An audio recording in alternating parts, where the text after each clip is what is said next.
Hi friends, welcome back to my channel Ashwini Naveen Kannada vlogs. ಇದು ಬಂದು ಶುಕ್ರವಾರದ ವ್ಲಾಗು. ಬೆಳಕು ಕಿಟಕಿದು ಹಂಗೆ ಡೈರೆಕ್ಟಾಗಿ ಬರ್ತೈತೆ, ಹಾಗಾಗಿ ಬ್ಲರ್ ಆಯ್ತೈತೆ ವಿಡಿಯೋ ಸ್ವಲ್ಪ. ಹೇಗೆ ಕಾಣಿಸ್ತಿದೆ ಗೊತ್ತಿಲ್ಲ. ಇದು ಬಂದು ಶುಕ್ರವಾರದ ದಿನದ ವ್ಲಾಗು. ಮಾರ್ನಿಂಗಿಂದನೇ ವ್ಲಾಗ್ನ ಸ್ಟಾರ್ಟ್ ಮಾಡ್ಕೊಂಡಿದ್ದೀನಿ. ಟೈಮ್ ಆಲ್ಮೋಸ್ಟ್ ಮಾರ್ನಿಂಗ್ ಅಂತಂದರೆ ಬೆಳಗಿನ ಜಾವ ಮಾರ್ನಿಂಗ್ ಅಲ್ಲ, ಮಧ್ಯಾಹ್ನ ಆಗ್ತಾ ಬಂತು. 12:30 ಆಗಿದೆ. ನಾನು ಸ್ನಾನ ಮಾಡಿ ರೆಡಿಯಾಗಿ ದೀಪ ಹಚ್ಚಿ ಹೂವು ಎಲ್ಲ ಏನೂ ಚೇಂಜ್ ಮಾಡಿಲ್ಲ, ಇರೋ ಹೂಕೆನೆ ಹಾಗೆ ಪೂಜೆ ಮಾಡಿದೆ ಅಷ್ಟೇ. ಮನೆಯೆಲ್ಲ ಕ್ಲೀನ್ ಮಾಡಿ ಸ್ವಲ್ಪ ಬಟ್ಟೆಗಳಂತೂ ಮಡ್ಚೋದು ಸಾಕಷ್ಟು ಇದೆ, ಮಡಚಬೇಕು. ಬೇರೆ ಕೆಲಸ ಎಲ್ಲ ಆಯಿತು, ಅಡುಗೆ ಮಾಡಬೇಕು. ಅಡುಗೆ ಇವಾಗ ಅತ್ತೆ ಮನೆ ಹತ್ರ ಹೋಗ್ತಾ ಇದ್ದೀವಿ. ನಮ್ಮ ಮಾವನ ಊರಿಗೆ ಹೋಗೋರು, ಅತ್ತೆ ಒಬ್ಬರೇ ಇರೋದು. ಹಾಗೆ ಅವ್ರ ಮನೆ ಹತ್ರ ಹೋಗ್ಬಿಟ್ಟು ಅಲ್ಲೇನಾದರೂ ಅಡುಗೆ ಮಾಡಿ ಊಟ ಮಾಡಿಕೊಂಡು ಪುನಃ ಇಲ್ಲಿಗೆ ಬರ್ತೀವಿ. ನಮ್ಮ ಮನೆಯವ್ರು ಹಂಗೆ ರಿಷಿನ ಕರ್ಕೊಬರಕ್ಕೆ ಹೋಗ್ತಾರಲ್ವ, ಹಂಗೆ ನನ್ನ ಅತ್ತೆ ಮನೆ ಹತ್ರ ಬಿಟ್ಬಿಟ್ಟು ಹೋಗ್ತಾರೆ. ಇವತ್ತಿನ ಡೇ ಹೇಗೋಗುತ್ತೆ ಗೊತ್ತಿಲ್ಲ, ನೋಡೋಣ. ಇವಾಗ ವ್ಲಾಗ್ನ ಸ್ಟಾರ್ಟ್ ಮಾಡಿದ್ದೀನಿ. ಸಂಜೆ ತನಕ ಏನೇನಾಗುತ್ತೆ ಅನ್ನೋದನ್ನ ನಿಮ್ಮ ಜೊತೆ ಶೇರ್ ಮಾಡ್ತಾಯಿದ್ದೀನಿ. ವ್ಲಾಗ್ನ ಮಿಸ್ ಮಾಡಿದೆ ಎಂಟು ತನಕ ನೋಡಿ. ಫ್ರೆಂಡ್ಸ್, ಈಗಷ್ಟೇ ಅತ್ತೆ ಮನೆ ಹತ್ರ ಬಂದು ಅಷ್ಟರಲ್ಲಿ ವಾಷಿಂಗ್ ಮಿಷಿನವರು ಕಾಲ್ ಮಾಡಿದರು. ನನ್ನ ನಂಬರಿಗೇ ಕಾಲ್ ಮಾಡಿ ಬರ್ತಾಯಿದ್ದೀವಿ ಅಂತಂದರು. ಸರಿ ಬನ್ನಿ ಅಂತಂದ್ಬಿಟ್ಟು ನಾವು ನೋಡೋಣ ಅಂದ್ಬಿಟ್ಟು ಹೋದೋ. ನಮ್ಮ ಮನೆಯವ್ರು ಇದು ಬಿಟ್ಬಿಟ್ಟು ಹೋದರು ನಮ್ಮನ್ನ. ಇವಾಗ ನೋಡಿ ವಾಷಿಂಗ್ ಮಿಷಿನ ಅನ್ಬಾಕ್ಸ್ ಮಾಡ್ತಾ ಇದ್ದಾರೆ ನೋಡಿ. ನಾವು ತೊಗೊಂಡಿರೋದು ಬಂದು ಸ್ಯಾಮ್ಸಂಗ್ ವಾಷಿಂಗ್ ಮಿಷಿನು 7 kg. ನಾನು ಅವತ್ತೇ ಹೇಳಿದೆ 7 kg front load washing machine ನಾವು ತೊಗೊಂಡಿರೋದು. ನಮ್ಮ ಮನೇಲಿ ಬಂದು IFE ವಾಷಿಂಗ್ ಮಿಷಿನ್ ಇದೆ. ನಮ್ಮ ಅತ್ತೇನೂ IFEನೇ ನೋಡಿದ್ರು ಫಸ್ಟು. ಆಮೇಲೆ ಅವರು ಇದ್ರ ಫೀಚರ್ಸ್ ಎಲ್ಲ ಎಕ್ಸ್ಪ್ಲೈನ್ ಮಾಡಿದ್ರು. ಪ್ರೈಸ್ ರೇಂಜ್ ಅದಕ್ಕಿಂತ ಇದು ಸ್ವಲ್ಪ ಕಡಿಮೆ, ಜೊತೆಗೆ ಫೀಚರ್ಸ್ ಎಲ್ಲ ಸೇಮ್ ಇತ್ತು. ಹಾಗಾಗಿ ಇದನ್ನೇ ತೊಗೊಳ್ಳೋಣ ಅಂತಂದ್ಬಿಟ್ಟು ಇದನ್ನೇ ತೊಗೊಂಡು. ಇದೆಲ್ಲ ಇದು ಟ್ರಾನ್ಸ್ಪೋರ್ಟ್ ಅಲ್ಲಿ ಡ್ರಮ್ಮು ಶೇಕಬಾರ್ದು ಅಂತ ಹಾಕಿರ್ತಾರೆ. ಈ 3 ಬೋಲ್ಟ್ ರಿಮೂವ್ ಮಾಡಿರ್ತೀನಿ. ನಿಮ್ಮ ಮನೆಯ ಬೇರೆ ಕಡೆ ಶಿಫ್ಟಿಂಗ್ ಮಾಡ್ಕೊಳ್ತೀನಿ ಅಂದರೆ ಬೋಲ್ಟ್ ಹಾಕೊಂಡು ಶಿಫ್ಟಿಂಗ್ ಮಾಡಿ, ಓಕೆನಾ? ಡ್ರಮ್ ಹೌದು, ಶೇಕ್ ಆಗಲ್ಲ, ಕಟ್ ಆಗಲ್ಲ. ಓಕೆ, ಹಂಗೆ ಶಿಫ್ಟ್ ಮಾಡಿದ್ರೆ ಕಟ್ ಆಗುತ್ತೆ.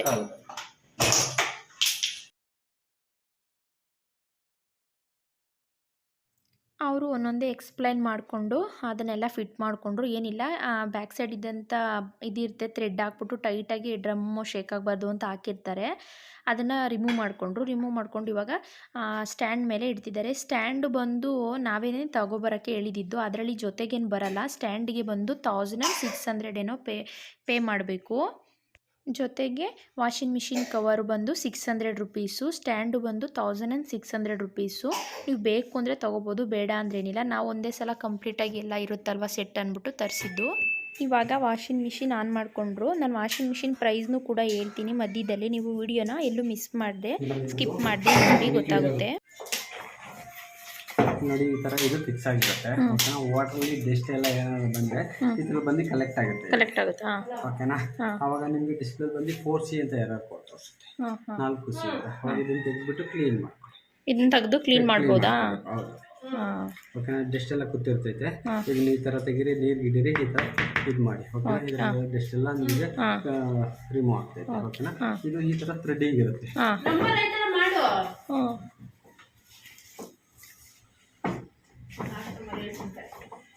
ಮಿಷಿನ್ ಅದರಲ್ಲೇ ಬಂದಿರಲ್ಲ, ಅದು ನಾವು ಎಕ್ಸ್ಟ್ರಾ ಫಿಟ್ಟಿಂಗ್ ಮಾಡಿಸ್ಕೋಬೇಕು, ಓಕೆನಾ? ಇದೆಯಲ್ಲ, ಇದನ್ನ ಈ ಥರ ಎಲ್ಲ ಮಂತ್ಲಿ ಒಂದು ಟೈಮ್ ತೆಗೆದ್ಬಿಟ್ಟು ಕ್ಲೀನ್ ಮಾಡ್ಕೊತಾ ಇರ್ಬೋದು. ಸರಿ ಆಯ್ತು. ಅದು ಮತ್ತೆ ಮಿಷಿನ್ ಚೇಂಜ್ ಮಾಡಿಸ್ತಾ ಇರಬೇಕಾ ಅಥವಾ ಏನು? ಇಲ್ಲ, ಒಂದು 4 ವರ್ಷ ಬರುತ್ತಾ? ಈ ವಾಟರ್ ಫಿಲ್ಟರ್ ಮೋಟರ್ ಏನಿದೆ, ಇದನ್ನು ನೀವು ಎಕ್ಸ್ಟ್ರಾ ಅಮೌಂಟ್ ಪೇ ಮಾಡಿ ಹಾಕ್ಸ್ಕೋಬೇಕು, ನಿಮಗೆ ಬೇಕು ಅಂತಂದರೆ. ಪ್ಯಾಂಟ್ ಶರ್ಟ್ 2 ಪೇರ್ ಹಾಕೋತೀನಿ ಅಂದರೆ ಒಂದು 6 ಬರೀ ಸ್ಯಾರೀಸ್ ಹಾಕೋತೀನಿ ಅಂದರೆ ಒಂದು 6 ಸ್ಯಾರೀಸ್ ಹಾಕೊಳ್ಳಿ. ಜೀನ್ಸ್ ಹಾಕೋತೀನಿ ಅಂದರೆ ಒಂದು 6 ಜೀನ್ಸ್ ಹಾಕೊಳ್ಳಿ. ಕಲರ್ ಹೋಗೋದ್ರೆ ಸಪ್ರೇಟ್ ಹಾಕಿ, ವೈಟ್ ಬಟ್ಟೆ ಇದ್ರೆ ಸಪ್ರೇಟ್ ಹಾಕಿ, ಓಕೆನಾ? ಜೋಬಲ್ಲಿ ಕಾಯಿಸಿ ಬರುತ್ತಲ್ಲ ಅದನ್ನೆಲ್ಲ ತೆಗೆದ್ಬಿಟ್ಟು ಹಾಕಿ. ಬೆಡ್ಶೀಟನ್ನು ಹಾಕೋತೀನಿ ಅಂದರೆ ದೊಡ್ಡದಿದ್ರೆ ಒಂದು ಹಾಕೊಳ್ಳಿ, ಚಿಕ್ಕದಿದ್ರೆ 2 ಹಾಕೊಳ್ಳಿ, ಓಕೆನಾ? ನೀವು ಯಾವುದೇ ಬಟ್ಟೆ ಹಾಕೊಳ್ಳಿ, ಡ್ರಮ್ಮಲ್ಲಿ 3/4 ಹಾಕೊಳ್ಳಿ, ಮುಕ್ಕಾಲು ಭಾಗ ಹಾಕೊಳ್ಳಿ, ಅಂದರೆ 75%, ಓಕೆನಾ? ಹಾಕ್ಬಿಟ್ಟು ಇದನ್ನು ಕ್ಲೋಸ್ ಮಾಡಿ. ಪೌಡರ್ ಬಂದು ನಿಮಗೆ ಸರ್ಫೆಕ್ಸಲ್ ಲಿಕ್ವಿಡ್ ಯೂಸ್ ಮಾಡ್ತೀರಾ, ಪೌಡರ್ ಲಿಕ್ವಿಡ್ ಯೂಸ್ ಮಾಡ್ತೀರಾ? ಆ ಕಪ್ ಇದೆಯಲ್ಲ ನಿಮಗೆ, ಆ ಕಪ್ಪಲ್ಲಿ 1 ಕಪ್ ಹಾಕೊಳ್ಳಿ, ಓಕೆನಾ? ನಿಮಗೆ ಸ್ವಲ್ಪ ಜಾಸ್ತಿ, 1 ವಾಶ್ಗೆ 1 ಕಪ್ ಹಾಕೊಳ್ಳಿ. ಸ್ವಲ್ಪ ಜಾಸ್ತಿ ಗಲೀಜಿತ್ತು ನಿಮಗೆ 2 ಟೈಮ್ ಏನೋ ವಾಶ್ ಬೇಕು ಅಂದರೆ ಇಲ್ಲೊಂದು ಅರ್ಧ ಕಪ್ ಹಾಕೊಳ್ಳಿ, ಓಕೆನಾ? ನಿಮಗೆ ಇಲ್ಲಿ ಬಂದು ಕಂಫರ್ಟ್ ಹಾಕೊಳ್ಳಿ, ಲೆವೆಲ್ ಅಂತ ಇದೆಯಲ್ಲ ಅಲ್ಲಿ ಗಂಟೆ ಹಾಕೊಳ್ಳಿ, ಓಕೆನಾ? ಹಾಕ್ಬಿಟ್ಟು ಇದನ್ನ ಈ ಥರ ಕ್ಲೋಸ್ ಮಾಡಿ. ಇದನ್ನ ಪವರ್ ಬಟನ್ ಅಂತಾರೆ, ಓಕೆನಾ? ಪವರ್ ಬಟನ್ ಒಂದ್ಸಲಿ ಈ ಥರ ಬಂದು ನೋಡಿ, ಈ ಥರ ಆಫ್ ಅಲ್ಲಿ ಇರುತ್ತೆ. ಈ ಥರ ಪ್ರೆಸ್ ಮಾಡಿದ್ರೆ ಈ ಥರ ಲೈಟಿಂಗ್ಸ್ ಬರುತ್ತೆ, ಓಕೆನಾ? ಫಸ್ಟ್ ಒಂದು ಬಂದು ನಿಮಗೆ ಕಾಟನ್ ಬರುತ್ತೆ. ಕಾಟನ್ ಬಟ್ಟೆ ಇದ್ರೆ ಹಾಕೊಳ್ಳಿ, ಎಲ್ಲ ಮಿಕ್ಸ್ ಬಟ್ಟೆ ಇದ್ರೆ ಹಾಕೊಳ್ಳಿ. ಈ ಥರ ಬಂದು ನಿಮಗೆ ಹೋಗಿ ಜಾಸ್ತಿ ಡ್ರೈ ಆಗುತ್ತೆ, ಓಕೆನಾ? ಟೈಮಿಂಗ್ಸ್ ಬಂದು ಆಟೋಮೆಟಿಕ್ ಟೈಮಿಂಗ್ಸ್ ತಗೊಳ್ತೈತಿ. ನೀವು ಬಟ್ಟೆ ಎಷ್ಟು ಹಾಕಿದ್ರೆ ಅದ್ರ ಮೇಲೆ ಡಿಪೆಂಡ್ ಆಗುತ್ತೆ, ಓಕೆನಾ?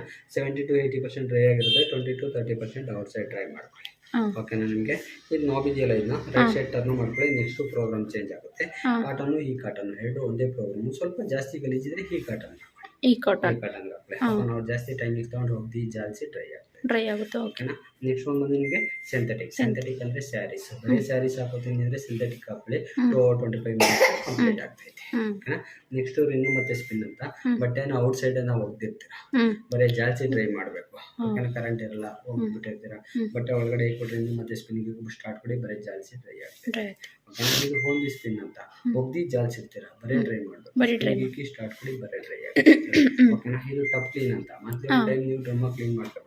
ಅದು ಪೌಡರ್ ಹಾಕಿ ಪೌಡರ್ ಇಲ್ಲ ಹಾಕಬೇಕು. ಓಕೆನಾ. ಬಟ್ಟೆ ಜೊತೆ ಹಾಕಂಗಿಲ್ಲ. ಬಟ್ಟೆ ಜೊತೆ ಹಾಕಿದ್ರೆ ಬಟ್ಟೆ ಎಲ್ಲ ವೈಟ್ ಇಟ್ಕೋಬೇಕು.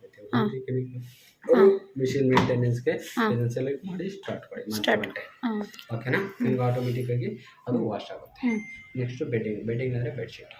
ಓಕೆನಾ. ನೆಕ್ಸ್ಟ್ ಕಲರ್ ಹೋಗೋದಿದ್ರೆ ಸಪ್ರೇಟ್ ಆಗುತ್ತೆ. ನೆಕ್ಸ್ಟ್ ಒಂದು ಬಂದು ಹೈಜೆಸ್ಟಿನ್ ಹಾಸ್ಪಿಟಲ್ ಬಟ್ಟೆ. ನೆಕ್ಸ್ಟ್ ಒಂದು ಅದು ಹಾಟ್ ವಾಟರ್ ಅಲ್ಲಿ ವಾಶ್ ಆಗುತ್ತಾ? ಹಾಟ್ ವಾಟರ್ ಅಲ್ಲಿ 15 ಕ್ವಿಕ್ ವಾಶ್ ಇದೆ. ಯಾವುದು ಹಾಟ್ ವಾಟರ್ ಅಲ್ಲಿ ತೋರಿಸ್ತಾ ಇದ್ದೀನಿ. ಇದು ಹಾಟ್ ವಾಟರ್ 40 ಡಿಗ್ರಿ ಅಂದ್ರೆ ಹಾಟ್ ವಾಟರ್ ಅಲ್ಲ? Hot water. ಓಕೆನಾ. ಇದು ಉಲ್ಲನ್ ಅಂಡ್ ಡೆಲಿಕೇಟ್ಸ್ ಅಂದ್ರೆ ಸ್ಮೂತ್ ಬಟ್ಟೆ. Next daily wash. ನೀವೆಲ್ಲ ಮಿಕ್ಸ್ ಬಟ್ಟೆ ಹಾಕೋದು ನಾರ್ಮಲ್ ಆಗಿ ಡೈಲಿ ಯೂಸ್ ಮಾಡೋ ಬಟ್ಟೆಗಳು ಅಂತ ಅಂದ್ರೆ ಡೈಲಿ ವಾಶ್ ಹಾಕೊಳ್ಳಿ. 1 hour 6 minutes ಕಂಪ್ಲೀಟ್ ಆಗ್ತದೆ. ಓಕೆನಾ. ಇದು 15 ಕ್ವಿಕ್ ವಾಶ್ ಅಂತ. ಏನು ಗಲೀಜ್ ಇರಲ್ಲ. Less than 2 kg 1 kg 2 kg ಬಟ್ಟೆ ಇದ್ರೆ ಇದು ಹಾಕೊಳ್ಳಿ. ಇದು ಬಂದು ಕೋಲ್ಡ್ ವಾಟರ್. ಓಕೆನಾ. ಕೋಲ್ಡ್ ವಾಟರ್ ಹೋಗಿ ಜಾಲ್ಸಿ ಡ್ರೈ ಆಗುತ್ತೆ. ಓಕೆನಾ. ಈ ತರ ಮೊದಲು ಸೆಲೆಕ್ಟ್ ಮಾಡ್ಕೊಳ್ಳಿ. ಇಲ್ಲಿ ಟೆಂಪರೇಚರ್ ಸ್ಪಿನ್ ಅಂತ ಇದೆಯಲ್ಲ, ಇದೆಲ್ಲದಕ್ಕೂ ಡಿಫಾಲ್ಟ್ ಇರ್ತೈತೆ. ಓಕೆನಾ. ಅಕಸ್ಮಾತ್ ನಿಮಗೆ ಜಾಸ್ತಿ ರಿಂಕಲ್ಸ್ ಏನೋ ಬರ್ತಾ ಇದೆ ಅಂದ್ರೆ RPM ಇದೆಯಲ್ಲ, ಇದನ್ನು ಕಮ್ಮಿ ಮಾಡ್ಕೊಳ್ಳಿ. 800ಗೆ ಇಟ್ಕೊಳ್ಳಿ. ಓಕೆನಾ. ಇಲ್ಲ ನಾರ್ಮಲ್ಗೆ ಅದೇ ಡಿಫಾಲ್ಟ್ ತಗೊಳ್ತೈತೆ. ಇಲ್ಲಿ ಆಪ್ಷನ್ ಹ್ಯಾಂಡ್ ಸಿಂಬಲ್ ಬಟನ್ ಇದೆಯಲ್ಲ, ಇದನ್ನ ಒಂದ್ಸಲ ಪ್ರೆಸ್ ಮಾಡಿ. ಫಸ್ಟ್ ಒಂದು ಲೈಟಿಂಗ್ಸ್ ಬರುತ್ತೆ. ಇದನ್ನ ನಿಮಗೆ ಇಂಟೆನ್ಸಿವ್ ವಾಶ್ ಅಂತಾರೆ. ಅಂದ್ರೆ ವಯಸ್ಸಾದವ್ರ ಬಟ್ಟೆ ಏನಿದ್ರೆ ಇದನ್ನ ಸೆಲೆಕ್ಟ್ ಮಾಡಿ ಸ್ಟಾರ್ಟ್ ಕೊಟ್ಟರೆ ವಾಷಿಂಗ್ ಟೈಮಿಂಗ್ಸ್ ಒಂದು 1/2 hour ಜಾಸ್ತಿ ಟೈಮಿಂಗ್ಸ್ ತಗೊಂಡು ಒಗ್ದಿ ಜಾಲಿಸಿ ನಿಮಗೆ ಡ್ರೈ ಆಗುತ್ತೆ. ಓಕೆನಾ. ಇದೇ ಬಟನ್ ಇನ್ನೊಂದ್ಸಲಿ ಪ್ರೆಸ್ ಮಾಡಿ ಸೆಕೆಂಡ್ ಒಂದು ಲೈಟಿಂಗ್ಸ್ ಬರುತ್ತೆ. ಇದನ್ನ ಫ್ರೀ ವಾಶ್ ಅಂತಾರೆ. ಫ್ರೀ ವಾಶ್ ಅಂದ್ರೆ ಎರಡು ಕಡೆ ಪೌಡರ್ ಹಾಕಿದ್ರೆ ಇದನ್ನ ಸೆಲೆಕ್ಟ್ ಮಾಡಿ ಸ್ಟಾರ್ಟ್ ಕೊಟ್ಟರೆ 2 time ವಾಶ್ ಆಗುತ್ತೆ. ಓಕೆನಾ. ಇದನ್ನೇ ಪ್ರೆಸ್ ಮಾಡಿ ಲಾಸ್ಟ್ ಒಂದು ಲೈಟಿಂಗ್ಸ್ ಬರುತ್ತೆ. ಇದನ್ನ ಎಕ್ಸ್ಟ್ರಾ ರಿನ್ಸಿಂಗ್ ಅಂತಾರೆ. ಎಲ್ಲದರಲ್ಲೂ 2 time ಜಾಲಿಸುತ್ತೆ. ಇದ್ರ ಬಂದು 3 time ಜಾಲಿಸುತ್ತೆ. ಬೇಕು ಅಂದರೆ ರಿಕ್ವೈರ್ಡ್ ಇದ್ರೆ 3 ಆ್ಯಡ್ ಮಾಡ್ಕೋಬೋದು. ನೋಡಿ ಟೈಮಿಂಗ್ಸ್ ಬಂದು ಆ್ಯಡ್ ಆಗ್ತಾ ಇರ್ತೈತೆ. ಓಕೆನಾ. ಬೇಕು ಅಂದ್ರೆ ಯೂಸ್ ಮಾಡ್ಕೊಳ್ಳಿ, ಬೇಡ ಅಂದರೆ ಹಾಫಲ್ಲಿ ಇರುತ್ತೆ. ಓಕೆನಾ. ಇದು ಡಿಲೇ ಹ್ಯಾಂಡ್ ಅಂತ. ಈ ಬಟನ್ ಪ್ರೆಸ್ ಮಾಡ್ತಾರೆ ಅಪ್ ಟು 24 hour ಟೈಮಿಂಗ್ ಬರುತ್ತೆ. ನೀವೇನೋ ಆಫೀಸ್ಗೆ ಹೋಗ್ತೀರಾ, ಬರೋದೇನೋ ಲೇಟ್ ಆಗುತ್ತೆ ಅಂದರೆ ಇಲ್ಲಿ 5 hours ಸೆಲೆಕ್ಟ್ ಮಾಡಿ ಸ್ಟಾರ್ಟ್ ಕೊಟ್ಟರೆ 5 hour ಆದಮೇಲೆ ಮಿಷಿನ್ ಸ್ಟಾರ್ಟ್ ಆಗಿ ಹ್ಯಾಂಡ್ ಆಗ್ತೈತೆ. ಹೌದಾ. ಓಕೆನಾ. ಲಾಸ್ಟ್ ಒಂದು ಬಂದು ನಿಮಗೆ ಇದು ಬಬಲ್ ಸೋಪ್ ಅಂತ. ನಿಮ್ಗೆ ಏನಾರ ಬಕೆಟ್ ಅಲ್ಲಿ ಔಟ್ ಸೈಡ್ ಬಟ್ಟೆ ನಿಲ್ಲಿಸ್ತೀರ ಗೊತ್ತಾ, ಏನೋ ತುಂಬ ಗಲೀಜಿದೆ ನಿಲ್ಲಿಸ್ಬೇಕು ಅಂತ ಅಂದರೆ ನೋಡಿ ಇಲ್ಲಿ 1 hour 27 minutes ಇದೆಯಲ್ಲ, ಇದು ಪ್ರೆಸ್ ಮಾಡಿ 1 hour 57 minutes ಆಗುತ್ತೆ. ಮಿಷಿನ್ ಹಾಫ್ ಅನ್ ಅವರ್ ಬಟ್ಟೆನ ನೆನೆಸ್ಕೊಳ್ಳುತ್ತೆ. ಓಕೆನಾ. ಹಂಗೆ ಕಂಟಿನ್ಯೂ ಆಗುತ್ತೆ. ನಿಮಗೆ ಹೋಗಿ ಜಾಲಿಸಿ ನಿಮಗೆ ಡ್ರೈ ಆಗ್ತೈತೆ. ಕಂಪ್ಲೀಟ್ ಆದಮೇಲೆ ಬೀಪ್ ಸೌಂಡ್ ಬರ್ತೈತೆ. ಡಿಸ್ಪ್ಲೇ ಎಲ್ಲ ಆಫ್ ಆಗಿರುತ್ತೆ.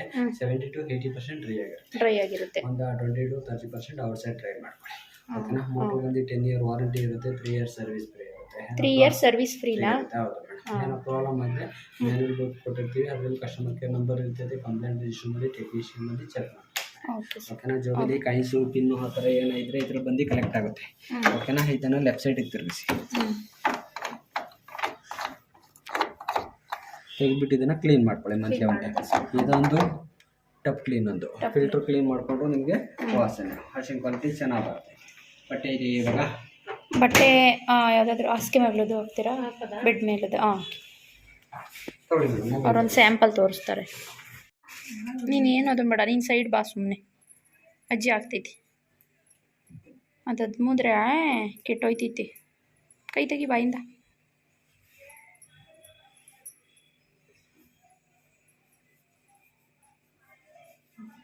ಈಗ ಬೆಡ್ಡಿಂಗ್ ಸ್ಟಾರ್ಟ್ ಮಾಡಬೇಕಲ್ವ ಇದನ್ನ?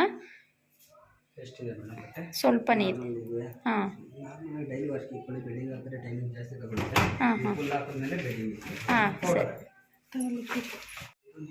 ಕಂಪ್ನಿಯಿಂದ ಕೊಟ್ಟಿರೋದು. ಶೋರೂಮಲ್ಲಿ ಕೊಟ್ಟಿರೋದು. ನೆಕ್ಸ್ಟ್ ಟೈಮ್ ಯಾವ್ದು ಯೂಸ್ ಮಾಡಬೇಕು? ಸರ್ಫ್ ಎಕ್ಸೆಲ್ ಮತ್ತು ಏರಿಯಲ್.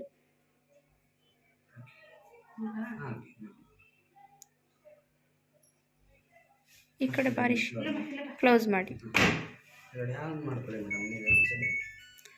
ಒಂದ್ಸಲ ಆನ್ ಮಾಡಿ ಆಂಟಿ. ಬಟನ್ ಸ್ಟಾರ್ಟ್ ಮಾಡಿ ಫಸ್ಟು, ಪ್ರೆಸ್ ಮಾಡಿ. ಈಗ ಆನ್ ಆಯಿತು. ಈಗ ಕ್ವಿಕ್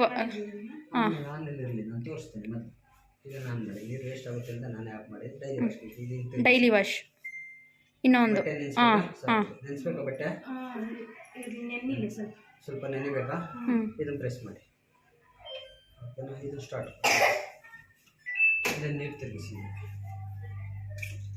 ನೀರು ತಗೊಳುತ್ತೀಗ ಫ್ರೆಂಡ್ಸ್ ನಾವು ಬಂದು ಈ ವಾಷಿಂಗ್ ಮಿಷಿನ್ಗೆ ಪೇ ಮಾಡಿರೋವಂಥ ಅಮೌಂಟು 35,000 ಆಫ್ಟರ್ ಡಿಸ್ಕೌಂಟ್ ಎಲ್ಲ ಹೋಗಿ ನಾವು 35,000ನ ಪೇ ಮಾಡಿದ್ದೀವಿ. ಇನ್ನೊಂದು ವಿಷಯ ಏನು ಅಂತಂದರೆ ವಾಷಿಂಗ್ ಮಿಷಿನ್ ಅನ್ಬಾಕ್ಸ್ ಮಾಡಿದಾಗ ಯಾವುದೇ ರೀತಿ ಸ್ಕ್ರಾಚಸ್ಸು ಮಾರ್ಕು ಡೆಲ್ಟು ಅಥವಾ ಯಾವುದೇ ಇದ್ರೂ ನೀವು ಇವಾಗೇ ಚೆಕ್ ಮಾಡ್ಕೋಬೇಕು. ಎಕ್ಸಿಕ್ಯೂಟಿವ್ ಬಂದಾಗ ಆವಾಗ ರಿಟರ್ನ್ ಇರುತ್ತೆ, ಇಲ್ಲ ಅಂದರೆ ಅವ್ರು ಹೋದ್ಮೇಲೆ ನೀವು ನೋಡಿಕೊಂಡ್ರೆ ವೇಸ್ಟು. ಅನ್ಬಾಕ್ಸ್ ಮಾಡಿದ್ಮೇಲೆ ಅವ್ರು ಇದ್ದಾಗಲೇ ಏನೇ ಇದ್ರೂ ಅವ್ರ ಹತ್ರ ಹೇಳಬೇಕು. ಫ್ರೆಂಡ್ಸ್ ಫೈನಲಿ ವಾಷಿಂಗ್ ಮಿಷಿನ್ ಎಲ್ಲ ಫಿಟ್ ಮಾಡೋರೆ. ಸ್ವಲ್ಪ ಬಟ್ಟೆನೂ ಹಾಕಿ ತೋರಿಸ್ಕೊಟ್ರು ಯಾವ ಥರ ಅಂತಂದ್ಬಿಟ್ಟು ಎಕ್ಸ್ಪ್ಲೇನ್ ಮಾಡೋಕ್ಕೆ ಆ ಥರ ಮಾಡ್ತಾರೆ ಅಷ್ಟೇ. ಎಲ್ಲ ರನ್ನಿಂಗ್ ಚೆನ್ನಾಗಿದೆ ಅಂತಂದ್ಬಿಟ್ಟು ನೆಕ್ಸ್ಟ್ ನಾವೇನು ಕಂಪ್ಲೇಂಟ್ ಹೇಳ್ಬಾರ್ದಲ್ವಾ. ಹಾಗಾಗಿ ಈಗ ನಮ್ಮ ಅತ್ತೆಗಂತೂ ಸಿಕ್ಕಾಪಟ್ಟೆ ಖುಷಿ ಆಯ್ತೈತೆ. ಕೈಯಿಂದ ಬಟ್ಟೆ ಒಗೆಯೋದು ತಪ್ಪಿತು ಅಂತ ಬಟ್ಟೆ ಒಗೆಯೋದೇ ಒಂದು ಕಷ್ಟ ಅಂತ ಹೇಳ್ತಿದ್ರು. ಈಗ ಅವ್ರಿಗೆ ಸಿಕ್ಕಾಪಟ್ಟೆ ಖುಷಿ. ನನ್ನ ಮಗ ನೋಡಿದ್ರೆ ಇಲ್ಲಿ ರಟ್ಟೆಲ್ಲನೂ ಅಂಡ್ತಾವನೆ. ಅದರದ್ದು ಬಾಕ್ಸಲ್ಲಿ ಇದ್ದಿದ್ದ ಈ ಬಾಕ್ಸಲ್ಲೇ ಇರು ನೀನು ಅಂತ ಅಯ್ಯೋ ಎಸಿತಾನೆ. ಅದರೊಳಗಡೆ ಬಿಟ್ಟಿದ್ದೀನಿ, ಇಳಿಯೋಕೆ ಆಯ್ತಾ ಇಲ್ವಲ್ಲ, ಅವನಿಗೆ ತೀಟೆ ಮಾಡ್ತಿದ್ದ ಅಂದ್ಬಿಟ್ಟು ಇದ್ರೊಳಗಡೆ ಬಿಟ್ಟಿದ್ದೀನಿ, ಇಳಿಯೋಕೆ ಆಯ್ತಾ ಇಲ್ವಲ್ಲ, ಅದಕ್ಕೆ ಅದರಲ್ಲಿ ಇರೋದನ್ನೆಲ್ಲ ತೆಗೆದು ರಟ್ಟೆಲ್ಲ ಎಸಿತಾನೆ. ಬಾಯ್ ರಿಚಾ, ಬಾಯ್ ರಿಷಿ. ನಿಂಗೆ ಆರೆಂಜ್ ಡೇಗೆ ಸ್ಕೂಲಲ್ಲಿ ಏನು ಕೊಟ್ಟಿದ್ರಪ್ಪ? ನನ್ನ ಮಗನ ಆರೆಂಜ್ ಡೇ ಮನೆಯೆಲ್ಲ ಹಂಗೆ ಗಲೀಜೈತೆ, ಏನೂ ಕ್ಲೀನ್ ಮಾಡಿಲ್ಲ, ಎಲ್ಲ ಹಂಗಂಗೆ ಐತೆ. ನಾವು ಹೋದ್ಮೇಲೆ ಕ್ಲೀನ್ ಮಾಡ್ತಾರೆ ನಮ್ಮ ಅತ್ತೆ. ನನ್ನ ಮಗ ಎಲ್ಲ ಅಂಡಿಟ್ಟವನೆ.